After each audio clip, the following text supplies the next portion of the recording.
સ્વામિનારાયણ ભગવાન. રામચરિતમાનસ, રામના ચરિત્રોનો મનની અંદર કંઈક વિચાર, આપણા સર્વેના મનની અંદર રામનું ચરિત્ર અને ચારિત્ર્ય એ સતત ગુંજ્યા કરે. એના આધારે કંઈક આપણે પામી શકીએ, કંઈક બદલાવ આપણામાં લાવી શકીએ, એવો કંઈક પ્રયત્ન આપણે આ શ્રાવણ માસ પર્યંત કરવાના છીએ. રામચરિતમાનસ એ ગ્રંથને કંઈક સમજીએ તે પહેલાં એ ગ્રંથના વક્તા મહર્ષિ વાલ્મીકીજી, એના જીવનને કંઈક સમજવાનો આપણે શુભારંભ ગઈકાલે કર્યો હતો.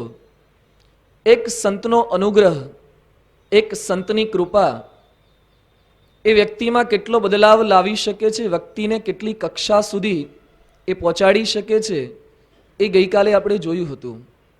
એક રત્નાકર વાલીઓ લૂંટારો લૂંટફાટ છોડી અને રામ નામની અંદર કેવો લીન બન્યો, ખૂનીમાંથી પોતે મુનિ બની શક્યો. એ ઋષિ બની ચૂક્યા છે, વાલ્મીકી ઋષિ. તમસાના તીરે, તમસા નદીના તટ ઉપર તેઓનો આશ્રમ આવેલો છે. તેઓના ઘણા બધા શિષ્યો પણ તેઓની પાસે જ્ઞાન વાર્તા કરી અને જ્ઞાન સંપાદિત કરી રહ્યા છે. વર્ષો વીતતા જાય છે. એ વખતે વાલ્મીકી મુનિના આશ્રમમાં એકવાર નારદજી ફરતા ફરતા પધાર્યા. નારદજી પધાર્યા એ વખતે વાલ્મીકી મુનિ એ નારદજીને પ્રશ્ન પૂછે છે. તપઃ સ્વાધ્યાય નિરતમ તપસ્વી વાગ્વિદાંવરમ નારદમ પરિપ્રપચ્છ વાલ્મીકિર્મુનિ પુંગવમ. તપઃ સ્વાધ્યાય નિરતમ તપસ્વી વાગ્વિદાંવરમ. તપસ્વી, સ્વાધ્યાયની અંદર નિરત રત રહેનારા, વાચાની અંદર કુશળ, વાણીમાં કુશળ, એવા બધા નારદજીને આ વાલ્મીકી મુનિ એક પ્રશ્ન પૂછે છે. આપણા જેવા કોઈ ગૃહસ્થનો આ પ્રશ્ન નથી. એક અધ્યાત્મ માર્ગે ચાલનારા એક સાધકનો પ્રશ્ન છે. એ વાલ્મીકી એ નારદજીને પ્રશ્ન પૂછે છે. એનું ખૂબ જ સુંદર આલેખન વાલ્મીકી રામાયણમાં કર્યું છે.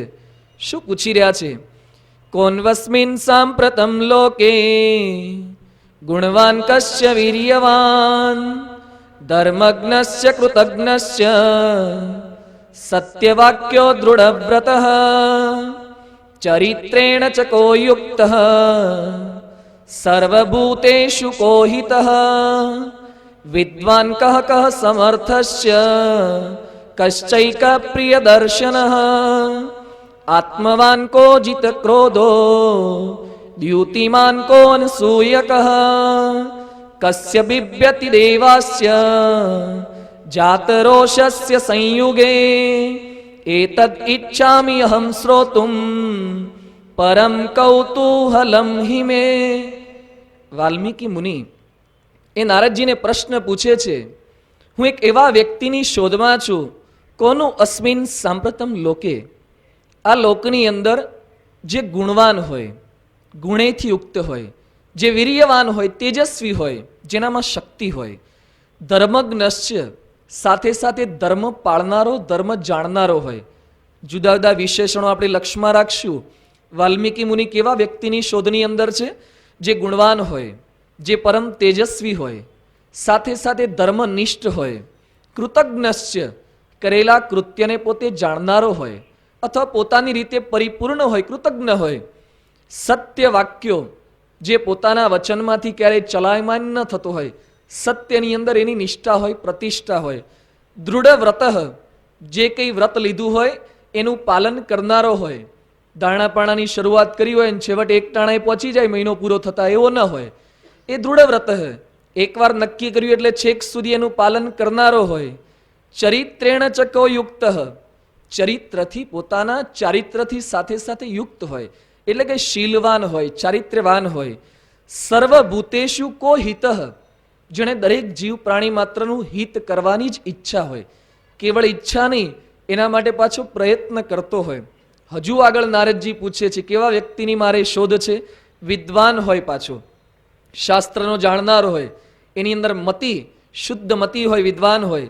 સમર્થસ્ય, પાછો સમર્થ હોય, અનેકને ઝુકાવી શકે, બાહુબળ હોય, એનામાં બુદ્ધિબળ હોય, સમર્થ હોય. કશ્ચૈક પ્રિય દર્શન, એનું દર્શન પ્રિય હોય, લોકોને જોવો ગમે, એને મળવું ગમે, આત્મવાન સાથે સાથે આત્મનિષ્ઠ હોય, આત્મામાં એની સ્થિરતા હોય, જીત ક્રોધો કેવો હોય, જેના દ્વારા ક્રોધ જીતાયો છે એવો જીત ક્રોધ હોય. આજે માણસમાં શક્તિ વધે, બળ વધે એટલે ક્રોધની માત્રા પણ વધતી જાય, પણ આને તો ક્રોધ જીતી લીધો હોય, ક્યારેય ગુસ્સે ન થતા હોય. દ્યુતિમાન કો અનસૂયક, દ્યુતિમાન એટલે બુદ્ધિમાન કહી શકાય, તેજમાન કહી શકાય. કો અનસૂયક, કોઈની ઈર્ષ્યા ન કરતો હોય ક્યારેય પણ. અનસૂયક કસ્ય બિભ્યતિ દેવાસ્ય, જેના લીધે દેવો પણ ડરતા હોય, જેનાથી દેવો પણ ગભરાતા હોય. જાત રોષસ્ય સંયુગે, આવા લક્ષણયુક્ત એવા વ્યક્તિની હું શોધમાં છું. એતદ ઈચ્છામી અહમ શ્રોતુમ પરમ કૌતૂહલમ હિ મે, મને એવો એક વ્યક્તિ બતાવો જેની અંદર આ સર્વે ગુણો હોય. એ વખતે નારદજી પણ થોડાક ચિંતામાં પડી ગયા, અને નારદજી પોતે વાલ્મીકી મુનિને કહે છે, બહવો દુર્લભાશ્ચૈવ એ ત્વયા કીર્તિતા ગુણાહ. તમે જે ક્વોલિફિકેશન માગ્યું છે, બાયોડેટા તમે જે રજૂ કર્યો છે ભરતી માટેનો, આ તો એક સાથે એક વ્યક્તિમાં જોવા મળવું અતિશય દુર્લભ છે. એન્જિનિયર હોય, MBBS હોય, MCA થયેલો હોય, MBA થયેલો હોય, દરેક શાખાની અંદર એ સ્નાતક અનુસ્નાતક થયેલો આવા વ્યક્તિ ક્યાંથી મળે? એક એક ગુણમાં જેણે PhD કરી હોય એવી વ્યક્તિની માગણી તમે મારી પાસે કરી રહ્યા છો. સર્વગુણ સંપન્ન માણસ મળવો અતિશય દુર્લભ છે. ભાગવતમાં ખૂબ જ સુંદર કથા આવે છે સમુદ્ર મંથનની. સમુદ્ર મંથન દેવોને દાનવો વચ્ચે થયું. ઘણા બધા કૌસ્તુભ મણિ છે, અમૃત છે, એ બધું ઘણું બધું નીકળ્યું, ઝવેરાત ને બધું. સાથે સાથે વિષ પણ નીકળ્યું. તો વિષ તો શિવજી એ પાન પોતે કરી ગયા, પણ લક્ષ્મીજી પોતે અંદરથી નીકળ્યા સમુદ્રમાંથી. સમુદ્રના પુત્રી તરીકે લક્ષ્મીજી નીકળ્યા. તેઓના હાથની અંદર વરમાળા હતી. હવે લક્ષ્મીજી એ વખતે સ્વયંવર પોતાની ઈચ્છા પ્રમાણે વરની પસંદગી કરવાના હતા, સિલેક્શન કરવાના હતા. લક્ષ્મીજી બહાર નીકળ્યા છે વરમાળા લઈને. સામે દેવો છે, દેવતાઓ પણ સામેની હરોળમાં બેઠેલા છે, દાનવો પણ બેઠેલા છે. બધાના મનની અંદર એમ છે કે આટલી રૂપવાન સ્ત્રી એ આપણને વરમાળા પહેરાવે તો સારું. બધા તલપાપડ થયા છે, કેટલાક વાળ સેટ કરવા લાગ્યા છે, કેટલાક બધા પોતપોતાની રીતે મોઢા ઉપર રૂમાલ ફેરવીને બરાબર સાફ સુફી કરવા લાગ્યા છે. આવા લક્ષ્મીજી આપણને વરે તો દરેકના મનમાં ઈચ્છા હોય. લક્ષ્મીજી પણ કોઈની સામે એમ નજર કરતા નથી. એ તો બુદ્ધિમાન હતા, ગુણિયલ હતા, સાથે સાથે એ પોતાની રીતે વિચાર કરી શકવા માટે સમર્થ હતા. એ દરેક વ્યક્તિની નજીક જાય અને પછી વ્યક્તિમાં જેટલા કંઈ ગુણ હોય એનો વિચાર કરે. હા, કે આ વ્યક્તિની અંદર બળ છે, પણ કે બળ છે પણ સાથે સાથે એનામાં ઈર્ષાની ભાવના પણ બહુ જ છે. બળમાં એ પૂર્ણ છે, પણ પાછી ઈર્ષા એ છોડી શકતો નથી. દરેક વ્યક્તિ પાસે ગયા લક્ષ્મીજી અને પછી પોતે બોલતા જાય, નૂનમ તપો યસ્યને મન્યુ નિર્જયો, એમાં તપ બહુ છે પણ ક્રોધ હજી જીત્યો નથી. દુર્વાસાજીને જોયા કે દુર્વાસા કેવી વ્યક્તિ હતા, તપ ખૂબ કરતા. મહારાજે વચનાવૃતની અંદર પણ ઉલ્લેખ કર્યો છે કે ગોપીઓના બધા પકવાન જમી ગયા તો એ પાછા તપસ્વી તો ખરા જ. ભારે તપસ્વી દુર્વાસા હતા. તપ કરી શકાય પણ ક્રોધને છોડી શકાતો નથી. સંતો કહે છે ને, આમ મનન પણ એવું છે કે જેમ જેમ માણસ તપ વધારે કરતો જાય ને એમ ક્રોધની માત્રા પણ જો ધ્યાન ના રાખે તો વધતી જાય. આપણને અનુભૂતિ થાય, એકાદશીનો નિર્જળા ઉપવાસ કર્યો હોય કોઈક સહેજ આગુ પાછું કરે તો તરત બડકો થાય છે, કારણ કે અંદર કંઈ અનાજ ગયું ન હોય ને એટલે સહેજે સહેજે ક્રોધની માત્રા એ વધી જાય છે. તપની સાથે સાથે ક્રોધ પણ વધે, એટલે બહુ જાણપણું રાખવું પડે, નહીં તો ક્રોધનો સ્વભાવ એ વિશેષ માત્રાની અંદર પુષ્ટ થતો જાય. લક્ષ્મીજી કહે છે દુર્વાસા ખૂબ સારા, તપ ખૂબ કરે છે, ખાવા પીવાની કોઈ ચિંતા નહીં. આવાને વર્યા હોય તો રસોઈ મોડી થાય કે વહેલી થાય કંઈ ચિંતા નહીં, કે આવાને વર બનાયા હોય તો, પણ કે સાથે સાથે ક્રોધ એટલો કરે છે એટલે હેરાનગતિનો પાર નહીં, કે એટલે આવા સાથે એન્ગેજમેન્ટ કરાય નહીં, એટલે એમને કેન્સલ કર્યા. પછી આગળ જુએ છે, કશ્ચિન મહાન તસ્યન કામ નિર્જય, ખૂબ મહાન છે બ્રહ્માજી જેવા, એ તો સ્વયં પોતે મહાન છે, પણ ન કામ નિર્જય, એ પોતે કામને જીતી શક્યા નથી. આજે મારી સાથે વ્યવહાર કરે અને પોતાની દીકરી સરસ્વતીને જોઈ તો ચલાયમાન થઈ ગયા હતા, જે કામ તો જીતી શક્યા નથી. એવી વ્યક્તિ સાથે વેવિશાળ શું કરવા કરવું? એટલે બ્રહ્માજીની પણ પસંદગી કરતા નથી. ક્વચિત ચિરાયુર ન શીલ નહીં શીલ મંગલમ, કહેતા કે બહુ મોટું આયુષ્ય છે. દરેક સ્ત્રીને સૌભાગ્યવતી રહેવાની ઈચ્છા હોય કે મારો પતિ મારા પહેલા મૃત્યુ ન પામે, ક્યારે વિધવા ન થવું પડે. તો જાજી ઉંમરવાળો, જાજી આવરદાવાળો પતિ મળે તો સારું. તો રાવણની આવરદા 80,000 વર્ષની હતી. આવા લાંબુ જીવનારા ઘણા બધા દેખાય, પણ સાથે સાથે શીલ મંગલમ નહીં, એને સાથે શું નથી? શીલ નથી.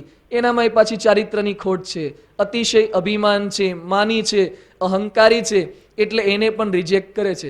સામે કેટલાય બધા મૂર્તિયા બનવા ઊભા હતા, બધાને લક્ષ્મીજી જોવે ને બધાને રિજેક્ટ કરે છે. કોકમાં એકાદો ગુણ હોય ને સાથે 99 અવગુણોની હારમાળા હોય છે.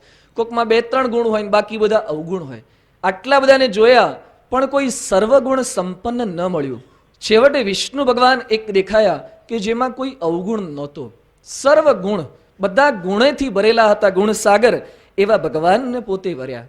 એટલે કહેવાનું શું, આ ધર્મ ગ્રંથો, આ પ્રસંગો આપણને શીખવે છે, આપણને બોધપાઠ આપી જાય છે કે આ પૃથ્વી ઉપર, આ વિશ્વની અંદર, આ ધરતી ઉપર કેવળ એક માત્ર જ પૂર્ણ હોઈ શકે છે.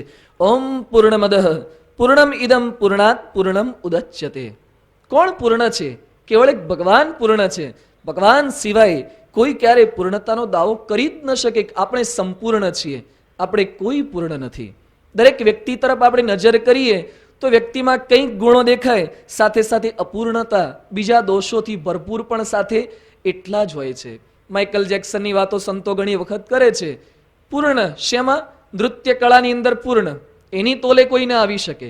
મ્યુઝિક વાદનની અંદર પૂર્ણ, લોકો એ ડાન્સ કરતો હોય, ડાન્સ કર્યા પછી કોટ ઉછાળે તો લોકો લેવા માટે તલપાપડ હોય, એના નામના કીચેન વેચાય, એના દર્શન માટે લોકો તલપાપડ થયા હોય.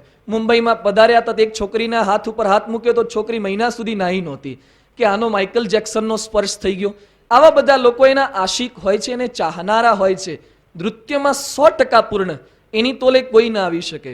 પણ સાથે સાથે એમનું વ્યક્તિગત જીવન જોવા જાવ તો એમાં પાછા એટલા જ અપૂર્ણ છે, એટલા જ દોષોથી ભરપૂર એ આપણને જોવા મળે છે.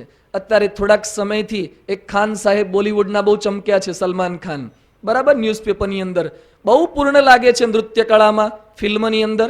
ઘણા બધા ફિલ્મો છે, 95-92 સાલથી સતત ફિલ્મમાં ઉતર્યા કરે છે. ઘણી મોટી ઉંમર છે છતાં પણ હીરો તરીકે રોલ મળ્યા જ કરે છે. ઘણા રૂપિયા કમાયા. ફિલ્મ કળામાં, નૃત્યમાં, અભિનયમાં કદાચ એની બરાબરી કોઈ ન કરી શકે, પણ એના વ્યક્તિગત જીવનમાં કેટલી અપૂર્ણતા.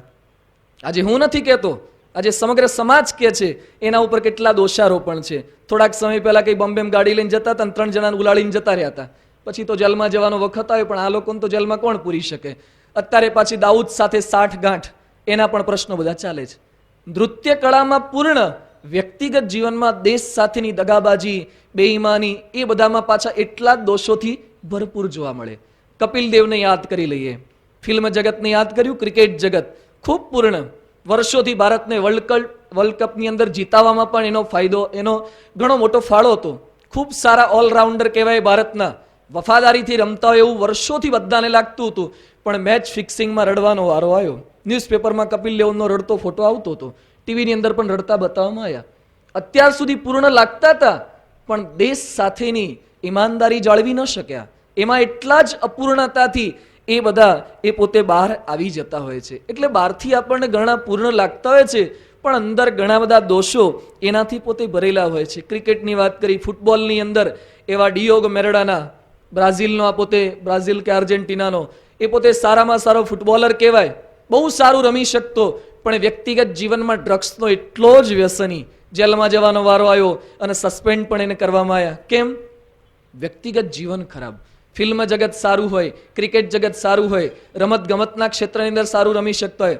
ઓસ્ટ્રેલિયાના બોલર શેન વોન, શું તકલીફ છે? અત્યારે સારામાં સારો બોલર કહેવાય, સમગ્ર વિશ્વની અંદર સારામાં સારી વિકેટો લઈ શકે છે, પણ ચારિત્રની અંદર 0.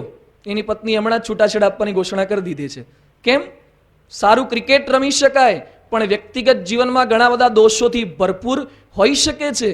એટલે સંપૂર્ણ, જે સર્વ ક્ષેત્રમાં પૂર્ણ હોય, જેનામાં કોઈ દોષ ન બતાવી શકાય, એવા કેવળ ભગવાન અને સંત હોઈ શકે. એક કવિએ ખૂબ સુંદર લખ્યું છે, મોટાઓની અલ્પતા જોઈ થાક્યો છું, નાનાઓની મહત્તા જોઈને જીવું છું. મોટાઓ જેટલાને મોટા કહેતા હતા, એ બધાની અલ્પતા જોઈને હું થાકી ગયો. બહાર મોટા દેખાતા હતા, પણ વાસ્તવિક જીવનની અંદર તો કંઈક ને કંઈક દોષ એ બધા હોય જ છે. આપણા બધાને પણ આવું જ છે. આ તો ખાલી બહાર ચમકતા દ્રષ્ટાંત જોયા. એમ આપણે, હું બોલતો હોય ત્યારે અહીંયાથી આપણે સારા લાગીએ, તમે સાંભળતા હોય ત્યારે સારા લાગીએ, પણ વ્યક્તિગત આપણા અન્ય પાસા કોઈ વ્યક્તિ જોવે, આપણી ભેગા થોડાક દિવસ રહે એટલે એને ખબર પડી જાય કે આમાં કેટલી ખોટ છે. સંપૂર્ણ એ કોઈ વ્યક્તિએ પોતે હોઈ શકતી નથી. સર્વ ક્ષેત્રમાં પૂર્ણ હોય એવા તો એકમાત્ર ભગવાન છે. એટલે કે માનવ માત્ર અપૂર્ણ છે. આપણે અપૂર્ણ છીએ એટલે આપણી રચનાઓ પણ બધી અપૂર્ણ છે. માણસ દ્વારા જેટલું કંઈ સર્જન થાય છે ને એ બધું પણ અપૂર્ણ છે. માણસ જે કંઈ બનાવે છે એ અપૂર્ણ કેમ? જ્યાં સુધી સુધારા કરવા પડે છે ત્યાં સુધી માનવું કે અપૂર્ણ છે. ભગવાનની કોઈ રચનામાં સુધારા કરવા પડે છે? ભગવાન એકવાર બનાવ્યું એટલે બનાવ્યું, પછી ભગવાનને ફરીથી હાથ મારવો પડતો નથી કે થોડો ફરથી કલર કરી દઈએ, અથવા તો પર્વતમાં હિમાલયમાં થોડા સુધારા કરી દઈએ, માણસમાં નવું મોડલ બદલીએ. ભગવાને એકવાર ડાઈ બનાવી, પણ માણસ સતત પેલા સામાન્ય જીપ આવતી હતી, જીપમાંથી સુધારા કરીને સુમો કરી, સુમોમાંથી કોલિસ કરે, કોલિસમાંથી તવેરા કરે, જાત જાતની ગાડીઓ.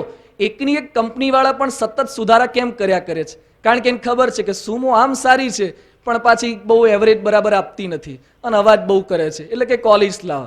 કોલિસ લાવે પણ યારી પલટી જલ્દી ખાઈ જાય છે. બહુ એમાં પાછું એક એક ગુણ હોય તો પાછો કંઈક ને કંઈક દોષ રહી જાય છે.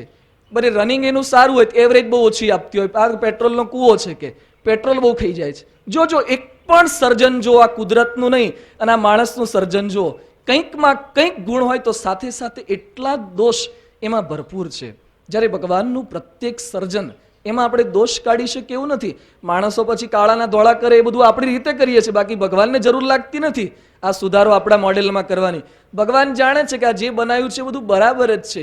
એટલે ભગવાન પૂર્ણ છે તો ભગવાનના પ્રત્યેક સર્જન એ પોતે પૂર્ણ છે. અહીંયા વાલ્મીકી મુનિને એવી વ્યક્તિની શોધ છે. મને એવા પૂર્ણ વ્યક્તિનું સરનામું તમે બતાવો જેને હું મારો આદર્શ માની શકું, જેના આધારે મારું જીવન બનાવી શકું. આજે ઘણા બધા યુવકોના હરિભક્તોના ઘરે સંતો પધરામણી જતા હોય તો ઘણા બધા છોકરાઓ પોતાના રીડિંગ રૂમની અંદર મોટા મોટા પોસ્ટર લગાવી રાખે છે. કોકે ક્રિકેટરના લગાયા હોય, કોકે એને ફૂટબોલમાં રસ હોય એના લગાયા હોય, કોકને ફિલ્મ સ્ટારમાં રસ હોય એના લગાયા હોય. જાત જાતના પોસ્ટર બધા લગાવતા હોય છે. અમે MS યુનિવર્સિટીમાં ભણતા હતા ત્યાં તો બધા કેટલા પોસ્ટર, આપણે તો છાત્રાલયમાં રહેતા હતા પણ હોસ્ટેલની અંદર જે છોકરાઓ રહેતા હોય એને તો દિવાલ ઉપર પણ હિરોઈનના ફોટા હોય. પછી એકવાર ત્યાં કંઈ જનરલ લેવા માટે જવાનું થયું હશે તો ઉપર સીલિંગ ઉપર પણ હિરોઈનના ફોટા. એટલે આપણે પ્રશ્ન થાય કે અહીંયા ઉપર છે એના માટે? એ કે હવારે ઉઠતાની સાથે સીધા દર્શન થાય ને, એટલે ઉઠતાની સાથે સીધા દર્શન થાય એટલે ઉપર પણ હિરોઈનના બધા ફોટા લગાવી રાખે. કંઈક એણે આદર્શ માની રાખ્યા હોય છે કે આપણે આના જેવા થવું છે, આ હીરો જેવા થવું છે, આ કલાકાર જેવા થવું છે. એટલે પ્રત્યેક ક્ષેત્રમાં આગળ વધવા માટે, કંઈક પ્રાપ્ત કરવા માટે એવી વ્યક્તિને આપણે રોલ મોડેલ તરીકે આદર્શ માનવા પડે છે. પણ જેને આપણે આદર્શ માન્યા છે તો વાસ્તવિક જીવનમાં ઘણા બધા ઉણપોથી ભરેલા છે. તો એક એવી વ્યક્તિ જોઈએ જે સર્વ ક્ષેત્રમાં પૂર્ણ હોય, જેના જીવનમાં ક્યારે આપણને પસ્તાવાનો વારો ના આવે. નહીં, ઘણીવાર લગ્ન કર્યા પછી આમ શરૂઆતમાં બહુ આનંદ હોય, પછી એમ લાગે છે કે આ તો માન્યું તેવા ન નીકળ્યા. નહીં, જેવા ધાર્યા હતા એવા ન નીકળ્યા. શરૂઆતમાં બહુ સારા લાગતા હતા પણ પછી પાછળથી પસ્તાવાનો વારો ઘણી વખત એ દરેક સંબંધની અંદર. કોઈ ધંધામાં ભાગીદારી કરીએ એમાં પણ પ્રશ્ન થાય, બહુ સારા લાગતા હોય પછી ક્યારે એ વ્યક્તિ કેવી નીકળે કંઈ નક્કી નહીં. પણ ભગવાન સાથેની ભાગીદારી, ભગવાન એક એવા પૂર્ણ છે જે ક્યારેય આપણને દગો દેતા નથી, જે સર્વગુણે સંપન્ન છે. એટલે નારદજીને પ્રશ્ન પૂછ્યો કે તમે મને એવા એક વ્યક્તિનો પરિચય આપો, એની ઓળખ કરાવો. એ વખતે નારદજી પોતે કહે છે, ઇક્ષ્વાકુ વંશ પ્રભવો રામો નામ જનૈ શ્રુતઃ નિયતાત્મા મહાવીર્યો દ્યુતિમાન વશી. નારદજી કહે છે આ પૃથ્વી લોક પર એક જ વ્યક્તિ એવી છે જે સર્વગુણ સંપન્ન છે. ઇક્ષ્વાકુ વંશની અંદર જન્મ થયેલા દશરથના પુત્ર રામ એ પૂર્ણ છે. ભગવાન છે એટલે પોતે પૂર્ણ છે. નારદજી અને રામના જન્મથી માંડીને અત્યાર સુધીની સગળી કથા સંભળાવે છે. સૌથી પહેલી વાલ્મીકીને જો કોઈએ રામ કથા સંભળાવી હોય તો એ નારદજીએ રામ કથા સંભળાવી. વાલ્મીકી ખૂબ જ આનંદની અંદર આવી ગયા છે. રામના બાળચરિત્ર સંભળાવ્યા, રામ પોતે વનની અંદર પધાર્યા, રાક્ષસોનો સંહાર કર્યો, એ બધી પણ ઘણી બધી કથા સંભળાવી. એમના ગયા પછી નારદજીએ ત્યાંથી વિદાય લીધી. ત્યાર પછી વાલ્મીકી પોતે રામમય બની ગયા. રામનું રટણ પોતે કરતા હતા વાલિયા તરીકે, પણ જેનું રટણ કરતા હતા એ રામ કેવા છે એ પરિચય આજે થયો. એના ચરિત્રોની માહિતી એ આજે તેઓને પ્રાપ્ત થઈ. એટલે ખૂબ આનંદમાં છે. ભગવાનનો પરિચય થયો, ભગવાનનું નામ ઠામ, એના ગુણોની ઝાંખી થઈ. એટલે નારદજી ખૂબ આનંદમાં છે, વાલ્મીકી ખૂબ આનંદમાં છે. એમના શિષ્ય ભરદ્વાજ મુનિ, એ ભરદ્વાજની સાથે એ તમસા તીરે ફરીથી પોતે સ્નાન કરવા પધાર્યા છે અને મનમાં ખૂબ આનંદ છે. શા માટે આનંદ છે? પૃથ્વી પર પૂર્ણ માનવ વસે છે એની ખબર પડી ગઈ. હજુ મળ્યા તો નથી હા રામને, પણ ખાલી ખબર પડી ને એનો પણ એક આનંદ હોય છે. આપણને ખબર પડે કે આ કંપનીમાં જગ્યા ખાલી છે, હજી તો આપણે એપ્લાય પણ ન કરી હોય, કંઈ મળવા પણ ના ગયા હોય, છતાં પણ એક આનંદ થઈ જાય છે છાપામાં જાહેરાત વાંચીને પણ. કંઈક આવી વ્યક્તિ છે, દુકાન વેચવાની છે, જમીન વેચવાની છે, નહીં મંદિર માટે જમીન લેવાની હોય, ઘણો બધો પ્રયત્ન કરીએ પણ કંઈ દેખાતી, અને કોક આપણને કહી જાય કે સ્વામી આ જગ્યા છે ને વેચવાની છે. હજુ તો આપણે ખરીદી પણ ન હોય તો પણ આનંદ થાય છે કે મળે એવી લાગે છે.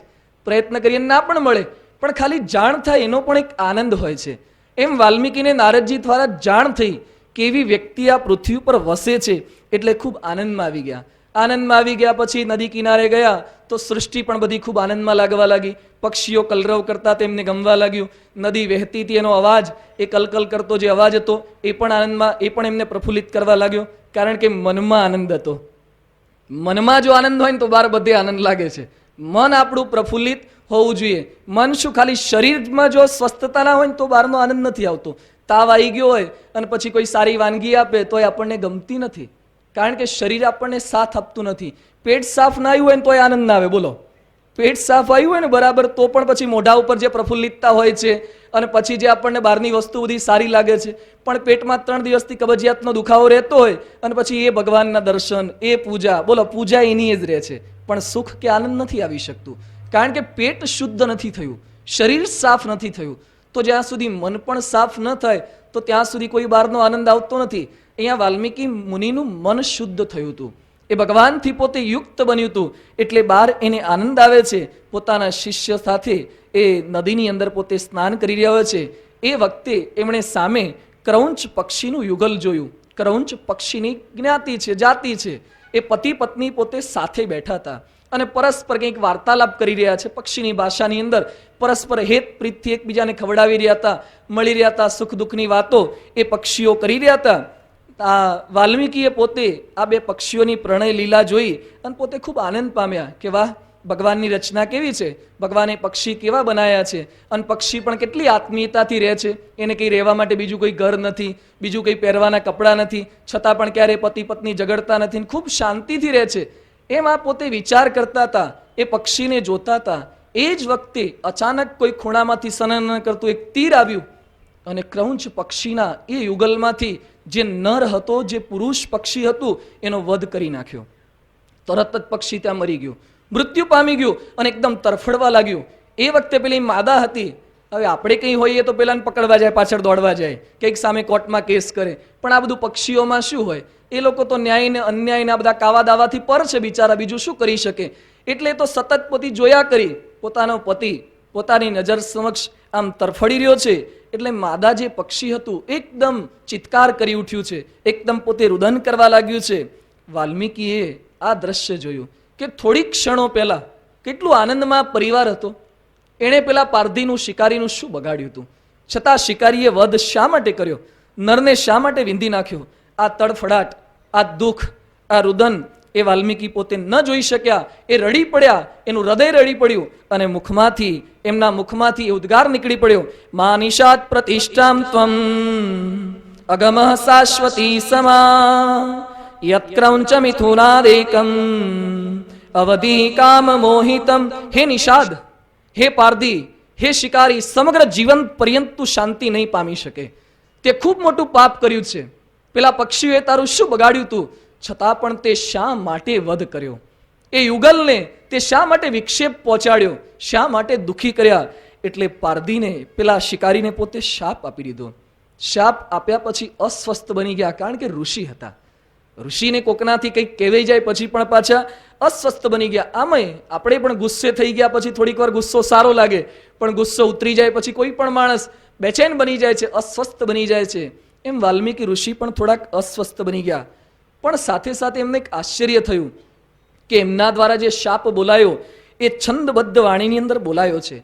એટલે એમણે પોતાના શિષ્યને વાત કરી કે હે ભરદ્વાજ, અત્યાર સુધી મારા મુખમાંથી આવો શ્લોક ક્યારેય નીકળ્યો નથી. શોકાર્તસ્ય પ્રવૃત્તો મેં શ્લોકો ભવતું ન અન્યથા.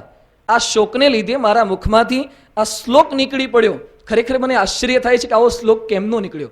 આ જે શ્લોક હું હમણાં બોલ્યો, મા નિષાદ પ્રતિષ્ઠામ ત્વમ અગમઃ શાશ્વતી સમાહ યત ક્રૌંચ મિથુનાદ એકમ અવધિ કામ મોહિતમ, સંસ્કૃત જગતનો ભારતમાં જ્યારથી વેદ ને બધા તો અપૌરુષેય છે ત્યારથી માંડીને અત્યાર સુધી સૌથી પહેલો અનુષ્ટુપ છંદ સંસ્કૃતમાં જો શ્લોક બન્યો હોય તો સૌથી પહેલો આ છે.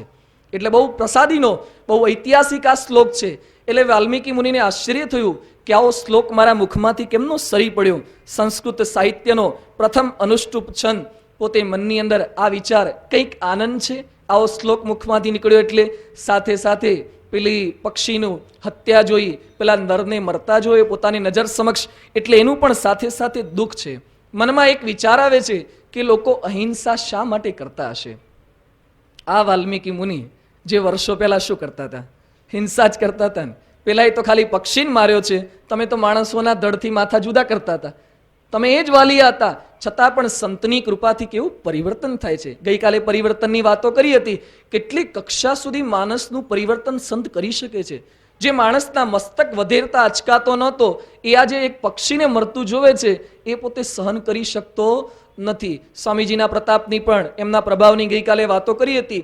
તિથલ બાજુ પણ કેટલાક આદિવાસી માણસો, માછીમાર માણસો, ટંડેલો, એની પણ આ જ ધંધો હતો. મત્સ્ય બધું ભેગા કરવાના માછલાઓ, એને મારવાના અને પછી ખાવાના. એ સિવાય પણ ઘણા પક્ષીઓનો શિકાર કરનારા ત્યાંના યુવકો બધા હતા. પણ સત્પુરુષના સમાગમે કેવું પરિવર્તન થયું છે. ત્યાં બધા કોસંબા, વાઘ છીપા, સેલવાસના બધા ગામડા છે. તો એ લોકો મંદિરે આવતા હોય તો મંદિરે આવતી વખતે એમના સાયકલના ટાયર નીચે જો દેડકો મરી જાય તો ઉપવાસ કરી લે છે. કેટલી કક્ષા સુધીનું પરિવર્તન! કે અત્યાર સુધી તો ઘણા બધા માછલીઓ મારતા હતા, ઘણા પક્ષીઓને મારતા હતા, પણ ભૂલથી પણ આપણાથી હિંસા થઈ ગઈ. જેમ વાલ્મીકી એ નારદજીના સંગે આટલી કક્ષાએ પહોંચી શક્યા, એમ સંત એ હિંસક વ્યક્તિને પણ ખરા અર્થમાં અહિંસાનો પૂજારી એ બનાવી શકે છે. અહીંયા વાલ્મીકીજી પોતે વિચાર કરી રહ્યા છે કે લોકો હિંસા શા માટે કરે છે. એ વખતે આશ્રમમાં મનોમંથન ચાલતું હોય છે. ત્યાં બ્રહ્માજી પધાર્યા. બ્રહ્માજીની પધરામણી થઈ એટલે વાલ્મીકી પોતે સ્વાગત કરે છે, તેઓને આસન આપે છે. બધી ઘણી બધી વાતો થાય છે, પણ એમના મનમાંથી દ્રશ્ય ખસતું નથી. સતત પેલી હિંસાનું દ્રશ્ય એ નજર સમક્ષ આવ્યા કરે છે. ફરીથી બ્રહ્માજી સમક્ષ એમણે પેલો શ્લોક ગાઈને બતાવ્યો અને બ્રહ્માજીને કહે છે કે અત્યાર સુધી તો મારાથી કંઈ આવો શ્લોક બન્યો નહોતો, આ અચાનક શ્લોક કેમ બની ગયો એનું પણ મારા મનની અંદર મંથન ચાલી રહ્યું છે. એ વખતે બ્રહ્માજી પોતે બોલ્યા કે મારી પ્રેરણાથી જ સરસ્વતી છંદબદ્ધ વાણી રૂપે પ્રગટ થયા છે. કવિને એ ન પૂછો કે કવિતા કોણ બનાવે છે, કવિને એ ન પૂછો કે કવિતા કોણ બનાવે છે, રુદિયામાં રહીને સરસ્વતી વીણા બજાવે છે, હૈયામાં રહીને સરસ્વતી વીણા બજાવે છે. એટલે આ તો મુખની અંદરથી આ વાણી એ શ્લોક સ્વરૂપે એ પ્રગટ થઈ ગઈ છે. બ્રહ્માજી પોતે આદેશ આપે છે, રામસ્ય ચરિતમ કૃષ્ણમ કુરુ ત્વમ ઋષિ સત્તમ. હે ઋષિ સત્તમ, હે ઋષિ શ્રેષ્ઠ, તમે હૈયાની અંદરથી આ સરસ્વતી પ્રગટ થયા છે, એટલે મહેરબાની કરીને હવે રામની કથાનો લેખન કાર્યનો પ્રારંભ કરો.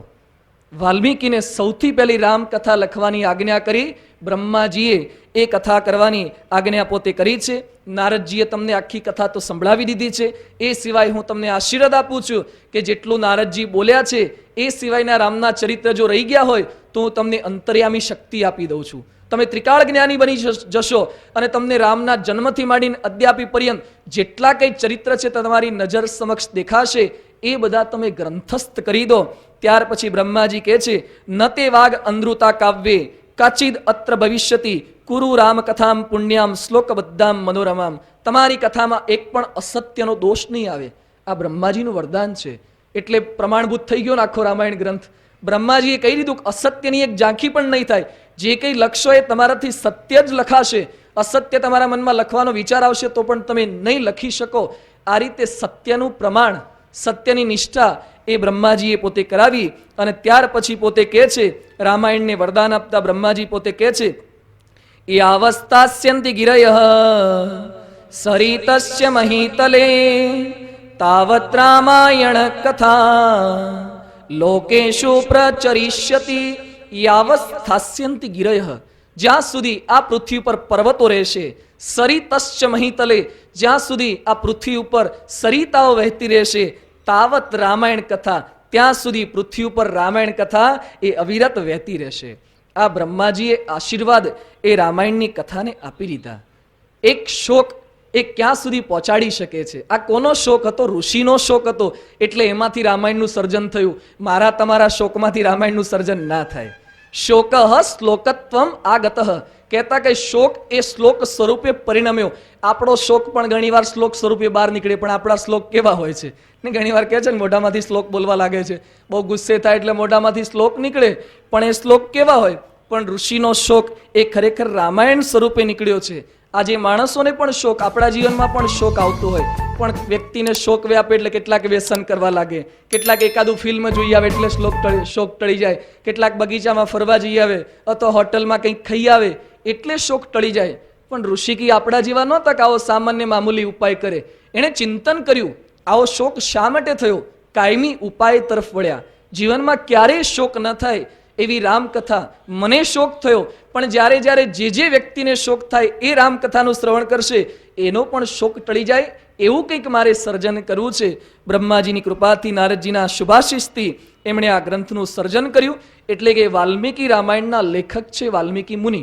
આ પૃથ્વી પર રામાયણની જેટલી કંઈ કથાઓ થાય છે એ રામાયણ ગ્રંથના સૌથી પહેલા લેખક એ વાલ્મીકી મુનિ છે.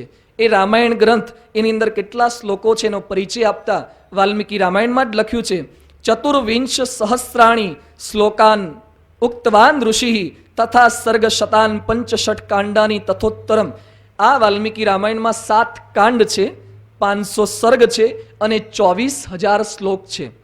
7 કાંડ, 500 સર્ગ અને 24,000 શ્લોકોનો બનેલો વાલ્મીકી રામાયણ ગ્રંથ છે. મહાભારત કરતા ચોથા ભાગનો કહી શકાય. મહાભારત 1,00,000 શ્લોકોનો બનેલો ધર્મગ્રંથ છે, જ્યારે રામાયણમાં 24,000 થી 25,000. કેટલાક વિદ્વાનોમાં જુદા જુદા મતભેદ પ્રવર્તે છે, પણ અત્યારે ભારત વર્ષની સૌથી વધારે પ્રમાણભૂત વાલ્મીકી રામાયણની કોપી MS યુનિવર્સિટીની જે લાઇબ્રેરી છે હંસા મહેતા એની અંદર રાખવામાં આવી છે. એમાં 24,000 શ્લોકવાળું રામાયણ એ પ્રમાણભૂત સમગ્ર ભારતના વિદ્વાનોએ પ્રમાણભૂત કરેલું છે. એટલે એ રામાયણની ભેટ એ વાલ્મીકીએ આપી.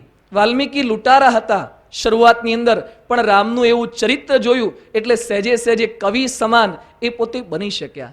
ક્યાં લૂંટફાટ કરનારો માણસ અને ક્યાં 24,000 શ્લોકો રચનારો વ્યક્તિ એક લેખક કવિ બની શકે? એટલે જ મૈથિલી શરણ ગુપ્ત એક હિન્દીના ખૂબ સારા લેખક કવિ છે, એણે પોતે લખ્યું છે, રામ તુમારા વૃત સ્વયં હિ કાવ્ય હે, કોઈ કવિ બન જાય સહજ સંભાવ્ય હે. તમારું જીવન જ એટલું સુંદર છે એટલે કોઈને કવિ બની જવાનું મન થાય નહીં. આપણે પણ ક્યાંક ફરવા ગયા હોય, આબુ પર સનસેટ પોઈન્ટ જોઈએ અને આપણને કંઈ આવડતું ન હોય તોય કવિતા લખવાનું મન થઈ જાય. સહેજે સહેજે એકાદા વાક્ય, વાતાવરણ જોઈએ, પેલે કવિ કોયલના ટવકાર જોઈએ, મોરને કંઈક ટવકા કરતો જોવે, આ અવાજ સાંભળે સહેજે સહેજે મનમાં મન થઈ જાય કે આપણે પણ કવિતાઓ રચી નાખીએ. મને સમજાતું નથી તે કે સૂર્ય અસ્ત કેમ થાય છે. ઘણા સનસેટ પોઈન્ટ પર બેઠા હોય ને અને પછી વિચાર કરે, કઈ કવિતાના જોડકણા બનાવે. મને સમજાતું નથી કે સૂર્ય અસ્ત કેમ થાય છે, આવો તેજસ્વી છતાં પણ પરાસ્ત કેમ થાય છે. આવો તેજસ્વી છે છતાં પણ પરાસ્ત કેમ થાય છે. આ જાત જાતના જોડકણા બનાયા કરે. પછી સાથે મિત્રો ગયેલા હોય, એને પૂછે કેવું લાગ્યું આપણું. જિંદગી પહેલી વાર અખતરો કરતો હોય પાછો, અને એમાં પાછો કેટલાક ચાલે એવું છે ને કે પુસ્તક લખાઈ જાય ને, હજી 2 કડી લખી હોય ત્યાં તો પાછો કે કેવું લાગ્યું. ત્યારે સામેથી જવાબ મળે, હું વિચારું છું કે આપણી મીટિંગ બરખાસ્ત ક્યારે થાય છે. હું વિચારું છું કે આપણે છૂટા ક્યારે પડવાનું થશે. હું વિચારું છું કે આપણી મીટિંગ બરખાસ્ત ક્યારે થાય છે. મને એ સમજાતું નથી કે આ કવિતા તારી પત્નીથી બરદાસ્ત કેમ થાય છે. આ તારી પત્ની જારી ભેગી રહે છે, આ બધું કેમની સહન કરી શકે છે. માણસો થોડી ઘણી કંઈક કડીઓ બનાવતા શીખી જાય એટલે પોતાની જાતને કવિ માની બેસે. નહીં, થોડું ઘણું કંઈક ભાગવતનો એક શ્લોક આવડી જાય એટલે પોતાની જાતને સંત માની બેસે, લેખક માની બેસે. પોતાની આગળ પદવી લગાવી દે કે સંત શ્રી આ બાપુ કે સંત શ્રી આ, કથાકાર બની જાય. કંઈક સહેજ આવડી જાય એટલે કંઈક બોલનાર પોતાની રીતે પોતાની જાતને પદવી લગાવી બેસે છે. પણ વાલ્મીકી કંઈક એવા નહોતા. સ્વયં એ કવિ બની શક્યા કારણ કે એમાં પોટેન્શિયલ હતું. ભગવાનના ઉત્તમ ભક્ત હતા. એમણે સુંદર આવું સર્જન કર્યું છે વાલ્મીકી રામાયણનું. વાલ્મીકી રામાયણ બ્રહ્માજીના વરદાનથી તો પ્રમાણભૂત છે, સાથે સાથે વિશેષ પ્રમાણભૂત એટલા માટે કે રામે જ્યારે સીતાનો ત્યાગ કર્યો, વનની અંદર મોકલ્યા, તો સીતાજી વાલ્મીકી મુનિના આશ્રમની અંદર રહ્યા છે. વાલ્મીકીએ તેઓનું પાલન પોષણ કર્યું. લવ અને કુશનો જન્મ, રામના 2 સુપુત્રો, એનો જન્મ પણ વાલ્મીકી મુનિના આશ્રમમાં થયો છે. એટલે કેટલો પ્રમાણભૂત આ ગ્રંથ કહેવાય.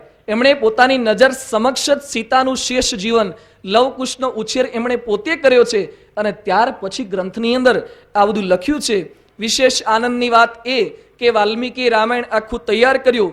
એ રામાયણની સૌથી પહેલી પારાયણ, સૌથી પહેલું જો કોઈને શીખ્યું હોય તો રામના 2 દીકરાઓને જ શીખવ્યું. લવ અને કુશને જ રામાયણનો અભ્યાસ એ વાલ્મીકી મુનિએ પોતે કરાવ્યો.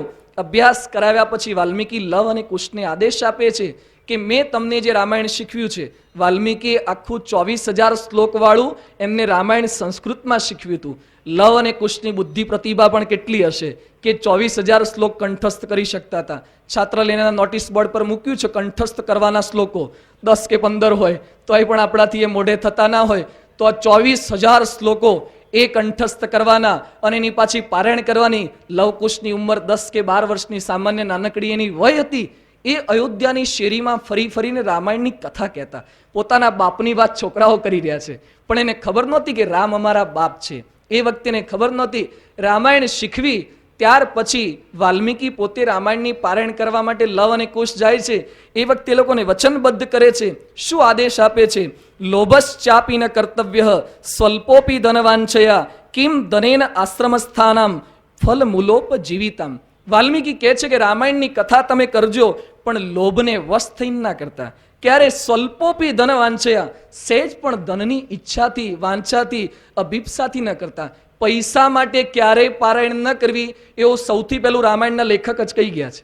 એણે જ ના પાડી છે કે ધનની વાંછાથી ક્યારેય પારાયણ કરવી જ નહીં રામાયણની. વાલ્મીકીએ કેમ આવું બોલ્યા? એ વખતે કોઈ પૈસા લઈને નહોતા જ કરતા ને. હજુ તો પહેલી વાર રામાયણ લખાઈ, પહેલી વાર પારાયણ થાય છે, છતાં પણ કેમ આવી બાહેધરી વચનબદ્ધ કરવા પડે છે? કારણ કે જાણતા હતા વાલ્મીકી કે લવકુશ તો પૈસા પડાવે એવા નથી, પણ કળિયુગમાં માણસ એવા પાકશે, એવા વિચિત્ર પાકશે કે રામાયણની પોથી આટલા લાખ મૂકો તો જ ખુલે. આજે રામાયણની પારાયણો ઠેર ઠેર થાય છે, પણ આટલા લાખ મૂક્યા પછી જ રામનું જીવન ખુલે. આ પ્રકારે પણ વાલ્મીકીએ તો વચનબદ્ધ કર્યા છે કે ક્યારેય રામાયણ ગ્રંથની પારાયણ એક પણ પૈસાની ઈચ્છાથી ન કરવી. આજે કથા થતી હોય, કનક કામિનીને કીર્તિ માટે કથા થતી હોય, એ કથા સામેવાળાનું શું પરિવર્તન કરી શકે? જે પોતાને ન બદલાવી શકે એ સામેની વ્યક્તિમાં બદલાવ શું લાવી શકે? પણ વાલ્મીકીએ આ પ્રમાણે લવ અને કુશને વચનબદ્ધ કર્યા છે, કટિબદ્ધ કર્યા. ત્યાર પછી લવ અને કુશ અયોધ્યાની અંદર ફરી અને રામાયણની પારાયણ બધી સંભળાવે છે. એની વાતો આપણે રામચરિતમાનસમાં અંતિમ ભાગની અંદર કરશું કે કેવી પારાયણ સંભળાવી અને રામ સાથેનું મિલન લવ કુશનું ક્યારે થયું. પણ સર્વપ્રથમ આપણે વાલ્મીકીજીનો પરિચય પ્રાપ્ત કરી લીધો, જેઓના આધારે વાલ્મીકી ગ્રંથ આખો લખાયો છે, જેઓના મુખ થકી રામરૂપી સરિતા એ 21 લાખ વર્ષ પહેલા એનું ઉદ્ગમ સ્થાન વાલ્મીકી પોતે બન્યા. આજે પણ એ રામના ચરિત્રરૂપી સરિતા એ વહી રહી છે. એટલે કે રામાયણના પ્રથમ લેખક એ વાલ્મીકી જે છે. બીજા લેખકનો પરિચય આજે આપણે કંઈક પ્રાપ્ત કરીશું, તેઓના જીવનને સમજવાનો પ્રયત્ન કરીશું. એ છે સંત કવિ તુલસીદાસ, ગોસ્વામી તુલસીદાસ. અત્યારે લોકની અંદર જેટલી કઈ પારાયણો થાય છે એ બધી તુલસીદાસના રામચરિત માનસની પારાયણ થાય છે. એ તુલસીદાસ કોણ હતા એ વિશે પણ જાત જાતના મતાંતર છે. વિદ્વાનોની અંદર જુદી જુદી માન્યતાઓ છે. લોકો વિદ્વાનો કહે છે કે વ્યાસજીએ વેદોનો વિસ્તાર કર્યો, વેદોનો વિસ્તાર કર્યો પછી એકવાર પોતે સરસ્વતી નદીના તીર ઉપર પોતે બેઠા છે અને પોતે મનમાં વિચાર કરે છે કે મેં વેદના 4 વિભાગ કર્યા, બ્રહ્મસૂત્ર, પુરાણ, મહાભારત જેવો 1 લાખ શ્લોકોનો ગ્રંથ મેં બનાવ્યો, છતાં પણ મારા મનની અંદર અશાંતિ શા માટે છે? ન આત્મા પરિતુષ્યતિ મેં, મારો આત્મા એ શાંતિ શા માટે પામતો નથી? આ વ્યાસજીનું મનોમંથન છે. એ વખતે પણ જેણે વાલ્મીકીનું મૂંઝવણ ટાળી હતી એ નારદજી પાછા પહોંચી ગયા. કોણ જાણે ભગવાનની કૃપા છે કે જ્યારે જ્યારે કોઈક પણ વ્યક્તિને મૂંઝવણ થાય, આવા મોટા મોટાની મૂંઝવણમાં નારદજી પહોંચી ગયેલા જ હોય છે. એટલે નારદજી ત્યાં પહોંચ્યા અને પછી વાલ્મીકા વ્યાસજીએ પોતાની વ્યથા એ નારદજી સમક્ષ રજૂ કરી, વ્યક્ત કરી કે મેં આટલું બધું કાર્ય કર્યું છતાં પણ મારા મનની અંદર અશાંતિ શા માટે છે? એ વખતે નારદજી પોતે વ્યાસજીને કહે છે કે તમે મહાભારતની અંદર શ્રી કૃષ્ણની વાત લખી, પણ તમે એક ઐતિહાસિક પુરુષ તરીકે જ ખાલી લખ્યા છે. એક કુશળ રાજા તરીકે, એક કુશળ યોદ્ધા તરીકે, એક સારથી તરીકે તેઓનું વર્ણન કર્યું છે. પણ કૃષ્ણ એ સ્વયં ભગવાન છે, એક અવતાર છે, એવું નિરૂપણ તમે આ મહાભારત ધર્મગ્રંથમાં કર્યું નથી. એટલે તમને શાંતિ થતી નથી. માટે તમે નવો એક ધર્મગ્રંથ રચો જેની અંદર કૃષ્ણ કેવળ ઐતિહાસિક પુરુષ નહીં પણ સાક્ષાત ભગવાન છે એવા ચરિત્રોનું નિરૂપણ કરો. એટલે વ્યાસજીએ ત્યાર પછી નારદજીની આજ્ઞાથી ભાગવત, શ્રીમદ ભાગવત ધર્મગ્રંથ રચ્યો, જેમાં કૃષ્ણને ભગવાન તરીકે નિરૂપ્યા, એના ચરિત્રનું આલેખન કર્યું. ત્યારે શાંતિ થઈ. આ ચરિત્રના આધારે લોકો કહે છે કે જેમ વ્યાસજીએ ભાગવત નહોતું રચ્યું તો અશાંતિ રહી ગઈ હતી, એમ વાલ્મીકીએ રામાયણની રચના કરી, પણ એ રામાયણની અંદર વાલ્મીકી રામાયણમાં રામને કેવળ દશરથના પુત્ર તરીકે જ વર્ણવ્યા. રામને કેવળ એક મર્યાદિત પુરુષ તરીકે જ, એક ગુણવાન પુરુષ તરીકે જ વર્ણવ્યા, પણ સાક્ષાત રામ ભગવાન છે એવું વર્ણન કરવાનું રહી ગયું. એ તો ચાલ્યા ગયા, એમની કઈ અશાંતિ તો લોકમાં દેખાય નહીં, એવો કઈ પ્રસંગ આપણને જોવા મળતો નથી.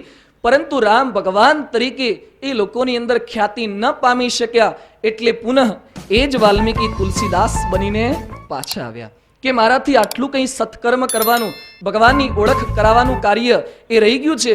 અને ત્યાર પછી એમણે રામચરિત માનસની ભેટ આપી.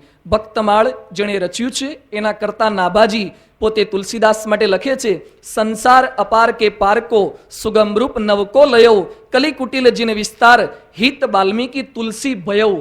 વાલ્મીકી તુલસી ભયો નાભાજી લખે છે કે હિતના વિસ્તાર માટે, રામનો પરિચય કરવા માટે એ જ વાલ્મીકી પોતે તુલસી થયા. એટલે કળીકાળમાં અમૃત સમાન રામના જે ચરિત્રો એની ભેટ આપનાર એ વાલ્મીકી હતા, સાથે સાથે એના નૂતન ગ્રંથની ભેટ આપનાર એ તુલસીદાસ હતા. એ તુલસીદાસનું જીવન વૃત્તાંત શું હતું એને કંઈક જાણવા માટે આપણે પ્રયત્ન કરીએ. યમુનાના તટે રાજાપુર નામનું એક શહેર હતું. રાજાપુરની બાજુમાં દુબે પૂર્વા તુલસીદાસનું ગામ છે. દુબે પૂર્વા એ ગામના પોતે વતની હતા. એ ગામની અંદર રુદ્રનાથ મિશ્ર અને હુલસીજી, રુદ્રનાથ મિશ્ર અને હુલસીજી, તેઓની કુખે તુલસીદાસનો જન્મ થવાનો હતો. તુલસીદાસ જ્યારે માતાના ઉદરમાં હતા, એટલે સામાન્ય રીતે 9 માસે બાળકનો જન્મ માતાના ઉદરમાંથી થાય, પરંતુ તુલસીદાસ માતાના ઉદરમાં 13 માસ થયા છતાં પણ પૃથ્વી પર પ્રગટ થતા નથી. જેમ સુખદેવજી પોતાના માતાના ઉદરમાં જાજો સમય રહ્યા, એમ તુલસીદાસ પણ માતાના ઉદરની અંદર 13 માસ પર્યંત રહ્યા. છેવટે ભગવાનને એની માતાએ અતિશય પ્રાર્થના કરી. ઈસવીસન 1554 શ્રાવણ સુદ 7મના સંધ્યા સમયે તુલસીદાસનો આ પૃથ્વી પર જન્મ થયો. ઈસવીસન 1554 અને શ્રાવણ સુદ 7મે પોતે જન્મ્યા. પણ જે બાળક 13 માસ માતાના ઉદરમાં રહ્યો હોય એ બાળક કદની અંદર તો મોટો થઈ જ ગયો હોય, એનો વિકાસ માતાના ઉદરમાં થયો. જેવો જન્મ્યો તો એકદમ મોટું એનું શરીર હતું અને મોઢામાં 32 દાંત હતા. 32 દાંત સહિત તુલસીદાસનો જન્મ થયો. 5 વર્ષના બાળક જેવા મોટા લાગતા હતા. અને જન્મ્યા એની સાથે જ મોઢામાંથી પહેલો શબ્દ જો કોઈ નીકળ્યો હોય તો રામ. મોઢામાંથી પહેલો શબ્દ એ તુલસીદાસને રામ નીકળ્યો હતો. પરંતુ લોકો સમજી ન શક્યા, લોકો વહેમથી યુક્ત હતા. એટલે સ્ત્રીઓ એમ બોલવા લાગી કે છોકરાને તો મોટો થાય પછી દાંત આવે, આ તો ઇનબિલ્ટ દાંત સાથે જ જન્મ્યો, એટલે આ તો રાક્ષસ જેવો લાગે છે. આવું કંઈક લોકો કહેવા લાગ્યા. સ્ત્રીઓ આ પ્રકારે બોલવા લાગી. માતા પિતાને મારશે, તકલીફ ઊભી કરશે, માતા પિતા એને લઈને મરી જશે, આ બધી લોકવાયકા મનની અંદર જે લોકોના મનમાં હોય અફવાઓ ફેલાવા લાગ્યા. એના પિતાને બાળક ગમવા ન લાગ્યો. એને અરુચિ થઈ ગઈ કે છોકરો મોટો થશે ને આપણને મારી નાખશે, રાક્ષસ જેવો જન્મ્યો છે. એની માતા હુલસી ઘણું સમજાવે. કઈ માતાને પોતાનો છોકરો ન ગમે, પણ છતાં પણ એના પિતાશ્રી પોતે સહમત થતા નથી. છેવટે હુલસી એની અંત અવસ્થા આવે છે. પેલો બાળક તો નાનો જ હતો, કંઈક રોગાદિક આપદા આવી ગઈ હુલસીને. એ વખતે હુલસીએ પોતાની એક દાસી હતી, પ્રિય દાસી ચુનિયા, ચુનિયા દાસીનું નામ છે. એને આ તુલસી પોતાનો દીકરો હતો એને પોતે ભેટની અંદર આપે છે અને કહે છે કે મારા ઘરેણા, મંગલસૂત્ર એ બધું તને આપું છું. આના બાપ તો છોકરાની સંભાળ રાખે એવા નથી, માટે તું આની સંભાળ રાખજે. અને પછી હુલસી એ પોતે અંદર ધામની અંદર સીધાવી ગયા. આ બાજુ દાસી એની સંભાળ રાખતી હોય છે, પણ પેલાના બાપ તરફથી અતિશય કનડગત, એટલે દાસી હુલસી એ પોતે ઘરેણાને બધું લઈ અને પોતાનો સસુર પક્ષ હરિપુર કરીને ગામ હતું, એ હરિપુરની અંદર પહોંચી ગઈ. પિતાને ઘણે બધો સંદેશો મોકલાયો, તમારા દીકરાને અહીંયાથી લઈ જાઓ, મેં આટલા વર્ષ તો સાચ્યો, પણ પેલા પણ લેવાની ના જ પાડે છે. આનું નામાભિધાન હજુ તો થયું નથી. આ તો તુલસીદાસ આપણને ખ્યાલ આવે એટલે તુલસીદાસ એવું બોલીએ છીએ, પણ એનું નામાભિધાન થયું નહોતું. એને લોકો રામ બોલા કહીને બોલાવતા હતા કે જન્મતાની સાથે જે રામ શબ્દ બોલ્યો છે એટલે રામ બોલેલો એવો રામ બોલા. એટલે ગામની અંદર બાળકો એને રામ બોલા કહીને બોલાવે. થોડોક સમય વીત્યો છે. આ બાળક 5.5 વર્ષનો થયો. ત્યાં પેલી દાસી કંઈક ગાય દોવા માટે જતી હશે, એમ એને સર્પદંશ થયો. પેલી દાસી મૃત્યુ પામી ગઈ. હવે દાસી એક સંભાળ રાખનારી હતી. આ બાળકને બીજું તો કોઈ ઓળખનાર નહોતું, એના પ્રત્યે સાચી મમતા દાખવનાર કોઈ નહોતું. એની સંભાળ કોણ રાખે? 5.5 વર્ષનો બાળક એ ગામની અંદર જેમ તેમ પોતે ભટકવા લાગ્યો, નિરાધાર બની ગયો છે. કોઈ એને જમવાનું પણ ના આપે તો આ બાળક શું જમે? પેલી ચાટ હોય જે પેલા પશુઓને જમવા માટે, ગાયો ભેંસોને કૂતરાઓને જમવા માટે જે એઠવાડ બધો નાખતા હોય, તો ગાયો ભેંસો કૂતરાઓ જે ખાતા હોય એની ભેગો ભેગો બેસીને છોકરો ખાય.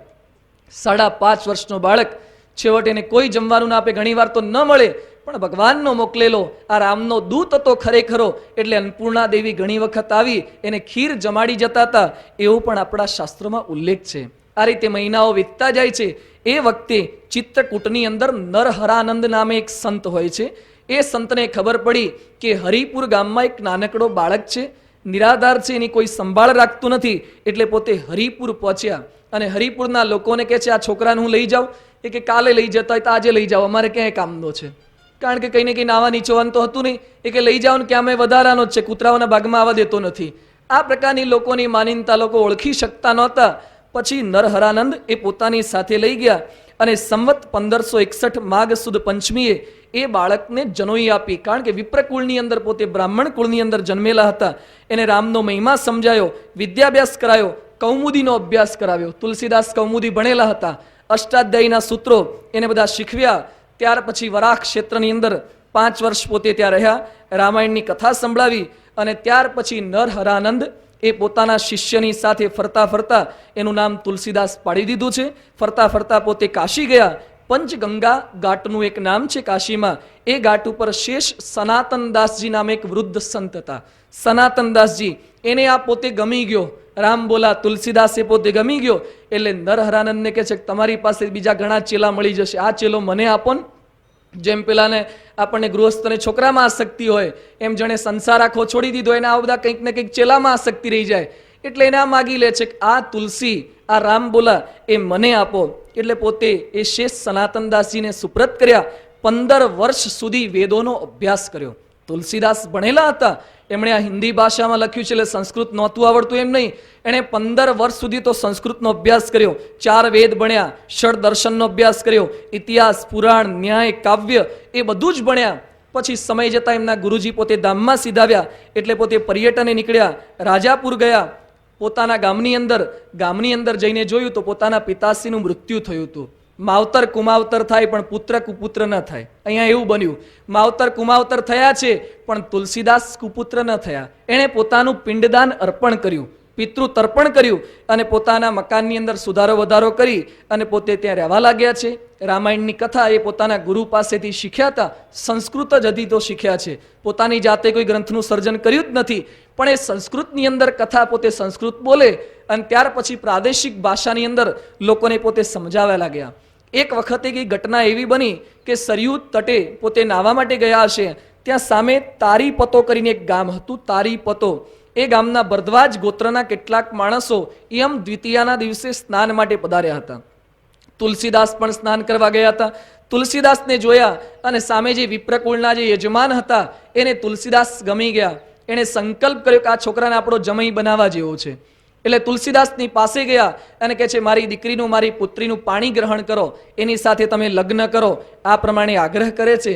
તુલસીદાસ કહે છે મારે લગ્ન નથી કરવા, મને રામમાં આનંદ આવી ગયો છે, મારે આજીવન બ્રહ્મચર્ય પાળવું છે, મારે કોઈ લગ્નની ગ્રંથિથી બંધાવું નથી. તુલસીદાસનો આવો કૃત નિશ્ચય હતા, દ્રઢ સંકલ્પ હતો. એ વખતે સામે પેલા અતિશય આગ્રહ કરે છે પણ તુલસીદાસ માનતા નથી. એટલે સામેના પક્ષવાળા એણે તો નક્કી જ કર્યું હતું કે આને આપણો જમાઈ બનાવો જ છે, કોઈ પણ ભોગે સત્યાગ્રહ કરીશું, હડતાલ પર ઉતરીશું. એટલે સામેવાળાએ શું કર્યું? અન્ન જળનો ત્યાગ કરી દીધો. અન્ન જળનો ત્યાગ કરીને કીધું તું જ્યાં સુધી અમારો જમાઈ બનવાની હા ન પાડે ત્યાં સુધી મોઢામાં પાણીનું ટીપું પણ હું મૂકીશ નહીં. આવો સંકલ્પ કર્યો. છેવટે તુલસીદાસે ભગવાનની કૃપા, ભગવાનનો કઈ સંકલ્પ વિચારીને પોતે નમતું જોખ્યું. ઈસવીસન 1583ની અંદર તુલસીદાસના લગ્ન થયા. રત્નાવલી તેઓની પત્નીનું નામ હતું. તારીપતો ગામની આ દીકરી, એની સાથે રત્નાવલી સાથે તેઓના લગ્ન થયા. જે માણસ લગ્ન કરવાની ના પાડતો હતો પણ લગ્ન થયા પછી પત્નીમાં અતિશય આસક્ત થઈ ગયો. નહીં, ઘણા છોકરાઓ પહેલા સાધુ થવાની વાત કરતા હોય પછી મંદિરે ના આવે. ઘણી વાર આવી પરિસ્થિતિ થાય કે સ્વામી આપણે તો સાધુ જ થવું છે, પછી કઈ સંજોગો અનુકૂળ ના હોય પછી તો સાવ મંદિર પણ ના આવે. કોણ જાણે ભાઈ, એમાં એટલો આનંદ આવી જાય છે, એની અંદર એટલા બધા પ્રવૃત્ત થઈ જવાય છે કે આ બાજુ ડોકાવાનું પણ મન ના થાય. અહીંયા તુલસીદાસની પણ કંઈક આવી જ પરિસ્થિતિ બની. જે રામમાં આસક્ત હતા પરંતુ પત્ની આવ્યા પછી, રત્નાવલી આવ્યા પછી પોતાની પત્નીમાં એટલા આસક્ત બની ગયા. લગ્ન થઈ એના 5 વર્ષ વીતી ગયા પરંતુ પોતાની પત્નીને પિયરમાં ના જવા દે. હવે 5 વર્ષ જે સ્ત્રીને શાસ્ત્રીની અંદર વીતે, દરેક સ્ત્રીને શરૂઆતના ગાળામાં તો પિયરમાં જવાની ઘણી ઈચ્છા હોય, પછીના સમયમાં તો સાસરીમાંથી પિયરમાં જવું ન ગમે. શરૂઆતમાં સ્ત્રી શું કરે?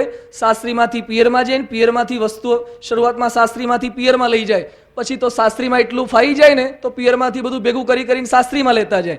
જેમ જેમ મમતા વધતી જાય એમ આ પ્રકારે પણ પેલી બાઈને તો હજુ તો 5 વર્ષ સુધી પિયરમાં જવા દેતા નથી, એટલે મનમાં ઝંખના થયા કરે. પણ તુલસીદાસનો નિયમ જ હતો, જ્યારે ખાવા બેસું એટલે તમારે મારી સામે જ બેસવાનું. ઘણા આમાં ઘણા નિયમ હશે, હવે શું ખબર કોને કેવા નિયમ છે. એટલે સામે જ બેહાડે. પેલા પણ ભાઈ સાહેબ રસોઈ કરી આપું છું, પછી સામે બેસવાની શું જરૂર છે? પણ ના, કે તમને જોયા વગર પિયાબીન ચેન ના આવે, તમને જોયા વગર કઈ શાંતિ થતી નથી, કોળિયો ઉતરતો નથી. આવા પણ માણસોને જાત જાતના એટલા આસક્ત બની ગયા, ઘરવાળાને ક્યાંય જવા જ ન દે, ફરવા ના જવા દે, મંદિરે ના જવા દે, કોઈ રીતે એને ખસવા જ ના દે. આવા તુલસીદાસ પોતાની પત્નીમાં આસક્ત બની ગયા હતા. 5 વર્ષ સુધી સ્ત્રીને જવા ન દીધી. હવે સ્ત્રી પણ વિચારી કંઈક સારી હશે, આમે એ પણ સત્યાગ્રહ ઉપર હડતાલ પર ન ઉતરી, નહીં તો એવી માથાની મળી હોત તો કંઈક જઈ આવત, અથવા તો તુલસીદાસને ઉલ્લુ બનીને ઘણા નોકરી ગયા જઈ આવતા હોય છે ફરવા, એમ ઘણું બધું કરી શકાય. પણ તુલસીદાસના પત્ની રત્નાવલી એવું કરે એવા નહોતા. પણ એકવાર તુલસીદાસ કંઈક કામ પ્રસંગે અન્ય કંઈ રામાયણનો ઓર્ડર મળ્યો હશે પારાયણનો, અને ક્યાંક બહાર ગયેલા હશે. આ બાજુ તુલસીદાસની પત્નીનો ભાઈ એ પોતે ત્યાં આવ્યો, એણે ખબર આપી કે આપણી માતા એકદમ બીમાર છે, અંતિમ અવસ્થા છે, તમે મળવા માટે ચાલો. એટલે જે પોતાની માતા બીમાર હોય કઈ સ્ત્રીથી સહન થાય, એટલે પોતાના ભાઈ સાથે એ પોતે પિયર પક્ષમાં જવા નીકળી ગઈ. આ બાજુ તુલસીદાસ પારાયણની પૂર્ણાહુતિ કરીને ઘરે આવ્યા. ઘરે આવ્યા જોયું તો ઘરે કોઈ આવકારનાર નહોતું. રોજ તો આવે પછી આવો બેસો, પાણીનો ગ્લાસ લઈને આવી જતા હતા, બૂટ પેલા ફેંકી દેતા, તે બૂટ પેલા ઠેકાણે પેલા ઘરવાળા મૂકી દેતા હતા, ચા ગરમ કરી આપતા હતા. આ બધી રોજની જે ટેવ પડી ગઈ હોય ને, નહીં ઘણા ટેવ આવી પડેલી હશે કે જ્યાં ત્યાં મૂકી દેવાનું, પછી ઘરવાળા બધું ગોઠવી આપે. આ એકવાર ટેવ પડી જાય ને પછી આ ખાલીપો લાગ્યા કરે કે યાર આ બધું કોણ કરશે. જોયું તો રત્નાવલી ઘરમાં દેખાય નહીં. દાસીને પૂછ્યું કે ક્યાં ગઈ રત્નાવલી? ફાળ પડી. દાસી કે એ તો પિયરમાં ગયા છે. એ કે પણ પિયરમાં શા માટે જવા દીધા? એક એમના માતુશ્રી બીમાર હતા, એટલે મને આટલું કહીને ગયા છે કે તુલસીદાસને કહેજો થોડા દાડા ખમૈયા કરે, ધીરજ રાખે, મારો ફોટો મૂકીને ગયું છું, ફોટાને સામે રાખીને ખાઈ લે, પણ બીજી ચિંતા કરે નહીં. પણ તુલસીદાસ તો પ્રગટના ઉપાસક હતા, ફોટા માનનારા નહોતા. એટલે તુલસીદાસ કે ના, કે પ્રગટ જ જોઈએ. એટલે તુલસીદાસ હવે મળવા માટે નીકળ્યા છે. રત્નાવલી વગર એમનાથી રહેવાતું નથી. રાત્રિનો સમય છે, ચોમાસું હતું, વરસ તો વર્ષા ચાલુ હતી, એની અંદર પોતે મળવા માટે નીકળ્યા. દાસી કે સવારે જજો. ના, કે સવારે જાય એ બીજા કંઈ નક્કી નહીં, કે એના વગર રાત કેમ નહીં પસાર થાય. મનની અંદર આવી કંઈ કામના જાગૃત થયેલી, મનની અંદર પત્ની વગર રહી ન શકાય, આવો નિશ્ચય કરીને બેઠા હતા. નીકળ્યા જવા માટે, પણ સામે તારીપતો ગામની અંદર જવાનું, તો વચ્ચે નદી તો વહેતી હતી, નદી પસાર કરવાની. એ વખતે આવી બોટની સુવિધા, દિવસ દરમિયાન નાવડીની સુવિધા હોય, રાત્રિએ શું કરવું, તો પોતે કઈ રીતે પસાર કરવું? તો એક શબ એ તરતું તરતું જતું હશે, એ નદીમાં લોકો શબ પધરાવતા હશે, એના ઉપર સવાર થઈને એના ટેકે ટેકે આખી નદી પસાર કરી. નદી પસાર કરીને ત્યાં પહોંચ્યા પોતાના સસુરાલની અંદર, પોતાના પત્નીના ઘરે. હવે ઉપરના માળે કંઈક રહેતા હશે, બહુ સુખી સમૃદ્ધ હશે, ઉપરના માળે રહેતા હશે, અને ત્યાં જવું કેમનું? રાત્રે તો દાદરાને બધો દરવાજો બંધ કરી દીધો હોય, અને દિવસે જાય તો જમાઈને આવકાર આપે, રાત્રે અડધી રાતે પાછલા બાયણે ઘૂસે કયા સસરા આવકાર આપે? એટલે જુદા ગેર રસ્તે જ બેસવાનું થયું. એટલે પાછલા બાયણેથી ચડવાનો વિચાર કર્યો. ઉપરના માળે બાર બાલ્કની જેવું પડતું હતું, પણ ચડવું કેમનું? તો જોયું તો એક સર્પ મરેલો પડ્યો હતો.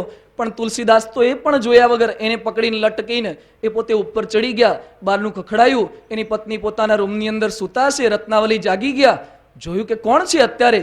એ કે હું ઓળખ્યો નહીં મને. કે એ કે તુલસીદાસ. એ કે પણ આટલી મોડી રાતે તમે શા માટે આવ્યા? એ કે મને પૂછ્યા વગર કેમ જતી રહી? જઈ તો ખરી, પણ મારાથી હવે રહેવાય એવું નથી, તને છોડીને હું નહીં રહી શકું. તું તારા પિયરમાં રહેવું જ રહે, પણ હું પણ ભેગો અહીંયા જ રહીશ.